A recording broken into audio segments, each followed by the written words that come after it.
we've had two big bursts of inflation since World War II. The first was in the late 40s to early 60s when everyone was taking advantage of that first big globalization wave and industrializing. So that was industrial demand driven inflation. Our second big one was in the late 70s to roughly 1990. That's when the baby boomers were all coming of age and they were founding families and buying cars and homes. That was consumer demand driven inflation. And then the last 40 years has been weird. We've had the lowest inflation in human history, and it's lasted since roughly 1992. But look at what was going on in the background. The baby boomers were no longer in their peak consuming years, and the millennials were too young to be in theirs. My generation, Gen X, were the consumers in that period, and there weren't enough of us, so we didn't have demand-driven inflation. We also had the Chinese labor enter the global market, which pushed down the cost of labor.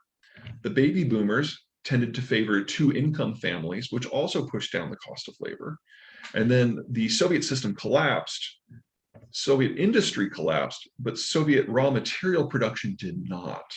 And so all that aluminum and steel and wheat and oil and natural gas got put onto the global markets, which kept prices down. Atypical for any age, but it lasted until now.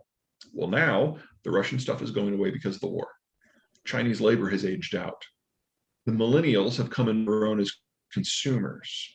We need to double the size of our industrial plant.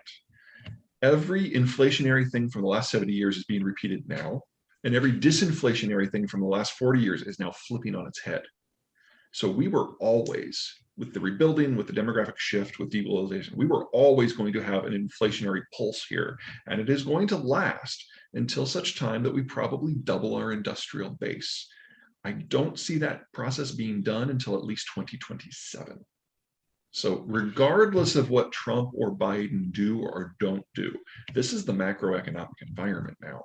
Mm-hmm. And there's not a lot that the government can do to make it better. Oh, they can certainly make it worse, but there's not a lot they can do to make it better. And we were always going to get here. Yeah. So you said earlier, you see inflation continuing. We have this cost of capital rising. What do you see for any sort of hedge? Is it gold? Is it Bitcoin? Or are those things not going to hold up? Well, I'm not a financial advisor, so yes. Take this for what it is.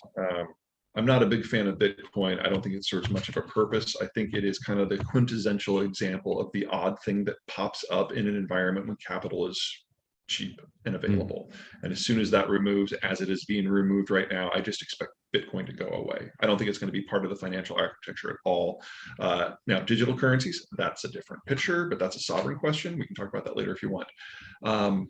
Gold is one of those weird ones. It's a fear play, and there's a lot of reason to expect a lot of fear, but it also has some industrial uses. So that makes it a little wiggly from my point of view, at least for my I look for firms that are going to do well because of the change in circumstance.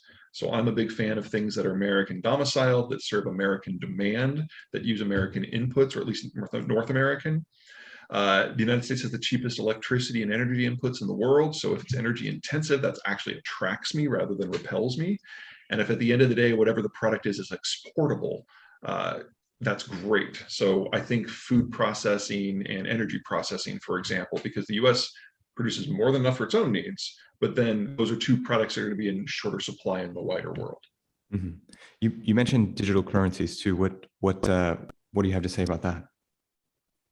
Not too much. I mean, I'm getting a little out of my space here, but the idea of cryptocurrencies, the idea behind it that there's a digital asset, that's a solid technical evolution that is real. Mm-hmm. And the idea that we'll have a digital dollar, I think, is inevitable. They're obviously working out the kinks, and the Federal Reserve is not known for making rash decisions, but we will get there. It's just a half a step removed from what we're doing with banking already. The biggest difference, of course, is that you would just have a Federal Reserve account is probably the form that will take. And that is going to be a problem for traditional banking. But to think that agriculture and manufacturing and all other aspects of finance are going to change, but that one is not, that seems a bit of a reach to me.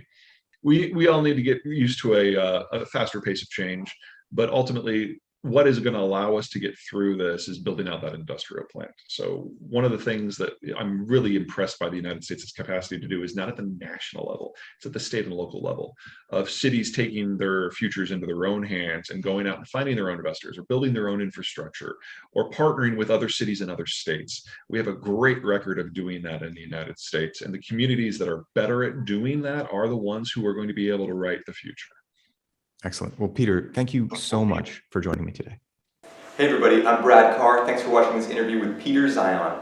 To help me get more great guests like this on the show, be sure to subscribe and hit the notification bell.